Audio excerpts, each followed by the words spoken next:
Bonjour mesdames et messieurs, j'ai vu qu'il y avait très peu d'écouteurs lors du dernier intervenant, donc je vais m'exprimer en français. Donc quel est mon rôle ici? On m'a demandé de présenter l'expérience européenne par rapport au pastoralisme. Donc mon rôle est de transférer ces expériences. J'ai prévu plusieurs présentations de projets, mais je crois que je n'aurai pas vraiment le temps de présenter. Pour mon introduction, je vais utiliser une présentation que j'ai utilisée à plusieurs reprises pour présenter l'effort de l'Union européenne par rapport à l'agriculture de montagne, parce que dans un contexte européen, le pastoralisme est très lié aux zones de montagne. Et je suis d'accord avec le professeur suisse, le pastoralisme est, bien que je vais vous montrer des cartes, le pastoralisme est invisible au niveau européen, du moins. Donc, la prochaine. Donc nous avons au niveau européen, nous avons une cartographie très précise des zones de montagne, parce qu'elles ont été définies à partir de 1975, donc on a une grande expérience. Donc généralement le pastoralisme se déroule dans les zones de montagne. Bon, il y a le cas dans cette carte particulier du Royaume-Uni qui n'a pas voulu utiliser la définition des zones de montagne, mais bien sûr, il y a des pratiques pastorales. Et nous avons le cas particulier de la Scandinavie qui est assimilée aux zones de montagne à cause de la période de végétation, mais nous avons le cas particulier, par exemple en Suède, d'un pastoralisme nomade, donc des fermes qui utilisent des surfaces agricoles en forêt à très longue distance pendant l'été. Donc c'est un cas particulier du pastoralisme scandinave. Et nous avons très peu donc d'études. On n'arrive pas à déterminer au niveau européen le nombre d'agriculteurs pastoraux.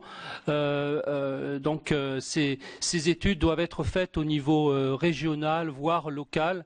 Et je vais citer plusieurs exemples donc d'initiatives au niveau local ou régional, voire national.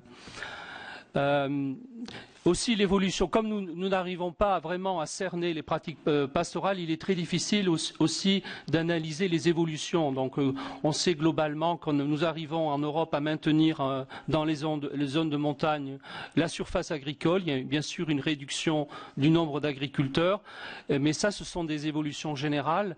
Et si on développe des études, des analyses au niveau régional, voire local, on va pouvoir, et il y a eu quelques exemples, notamment si je pense à la Catalogne en Espagne ou quelques études régionales qui montrent que certains massifs il y a un abandon des pratiques pastorales. Il y a aussi le projet de recherche REGALP sur le massif alpin qui date déjà de 3-4 ans, qui est une évolution du paysage sur le massif alpin où on voit qu'il y a un abandon des surfaces agricoles intermédiaires sur les pentes des montagnes. Donc on arrive à maintenir des exploitations dans les fonds de vallée. Les estives sont maintenues. Par contre, ce qui n'est pas plus du tout utilisé, c'est les surfaces agricoles sur les pentes. Et on arrive très bien, avec des documents photographiques, à mesurer l'évolution du paysage sur 20-25 ans. Et je voudrais citer aussi des autres initiatives régionales. Donc là, j'ai cité aussi les Alpes et la Convention alpine, je vais en parler. L'Observatoire du pastoralisme dans les Pyrénées, qui est aussi une initiative très récente prise par les chambres d'agriculture pyrénéennes. Donc cette présentation date déjà de 4 ans, mais elle est toujours valable. En Europe, les deux sources de financement pour les pratiques pastorales, c'est d'une part le soutien aux zones défavorisées, notamment le soutien en zone de montagne. C'est les soutiens les plus importants parce que c'est un soutien qui est accordé en Europe depuis 40 ans pour les exploitations agricoles qui se trouvent dans des situations naturelles en difficulté. Donc les zones de montagne bénéficient des soutiens les plus élevés et on va retrouver dans certains pays, notamment en France, par rapport aux agriculteurs de montagne, un soutien encore supplémentaire pour les agriculteurs qui pratiquent la transhumance. Ce qui est intéressant aussi dans cette mesure de soutien aux zones défavorisées, c'est que on a depuis plusieurs années aussi dans certains programmes les associations d'agriculteurs qui gèrent les zones pastorales sont bénéficiaires de la mesure. Donc il y a un soutien aux organisations collectives. Ce qui n'est pas le cas jusqu'à présent au sein de la mesure agro-environnementale qui représente la deuxième forme la plus importante du soutien aux pratiques pastorales en Europe. Là, quelques mots sur la mesure agro-environnementale.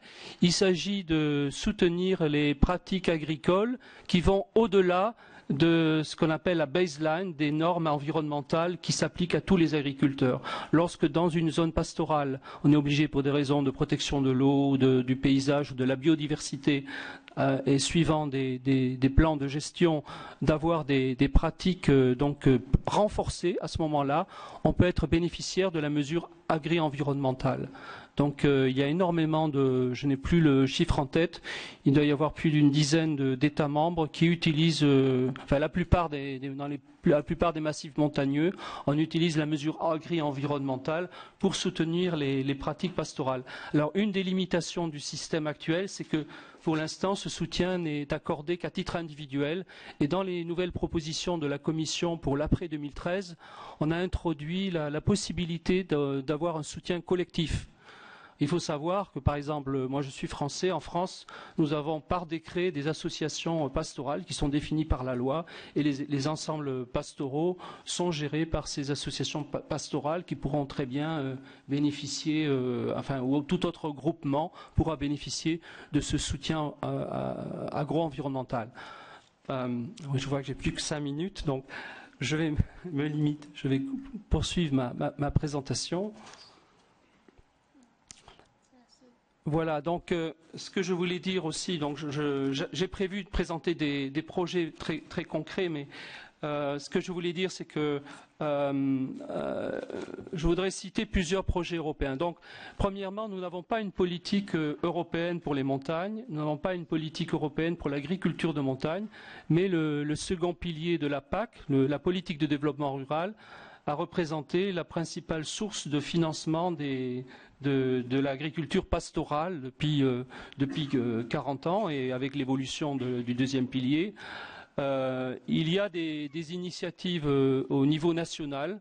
Je voudrais citer une initiative du gouvernement espagnol dans le cadre du réseau rural, du réseau national de développement rural, qui a mis en place un groupe de travail sur la transhumance et un livre blanc sur la transhumance a été adopté fin 2011 par ce réseau rural espagnol.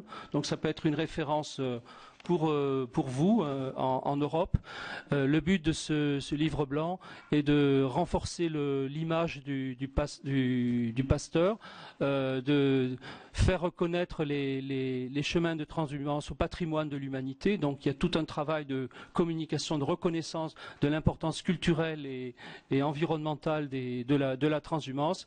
Et c'est un véritable plan de travail qui a été élaboré par un réseau d'agriculteurs pastoraux. Donc c'est important cette notion de groupe de travail pour pouvoir développer un plan de travail au niveau national.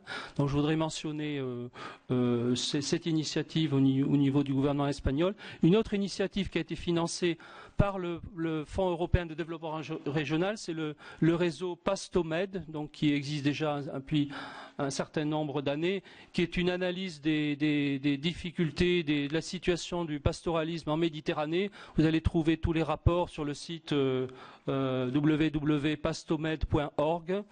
Il y a trois lignes d'action qui sont identifiées par ce projet Pastomed. C'est le problème de la formation, puisque en Europe nous avons les bergers qui s'occupent des troupeaux. Il y a un problème de manque de formation des bergers. Il y a très peu d'écoles en Europe qui forment des bergers. Je crois qu'il y en a un en France à Oloron, il y en a un autre dans les Asturies, il doit y en avoir en Italie. Il y avait un désintérêt de la formation agricole pour la profession de berger. C'est intéressant, et j'espère que les écoles vont collaborer ensemble. Moi, je verrais bien un projet transnational entre écoles qui forment les bergers. Une autre problématique, c'est la valorisation des produits du pastoralisme. Donc, en Europe, nous avons une politique de qualité très développée et soutenue par la DG Agriculture, par la Commission européenne. Donc, dans la plupart des massifs, les productions de fromage, de viande sont sous des labels qualité. qualité, mais ce n'est pas parce que vous êtes sous un label qualité sur ce massif que nécessairement les agriculteurs pastoraux vont s'insérer dans ces démarches de qualité, puisque vous savez, par exemple, dans le secteur du fromage, les pratiques traditionnelles, c'est de faire du fromage avec du lait cru. Il y a très peu de labels de qualité qui dans leur cahier des charges, utilisent le lait cru. Il y a des initiatives intéressantes, comme en Espagne, où on a l'appellation queso de pastor, ou en France, fromage d'estive, qui peut être utilisé en supplément d'un label de qualité.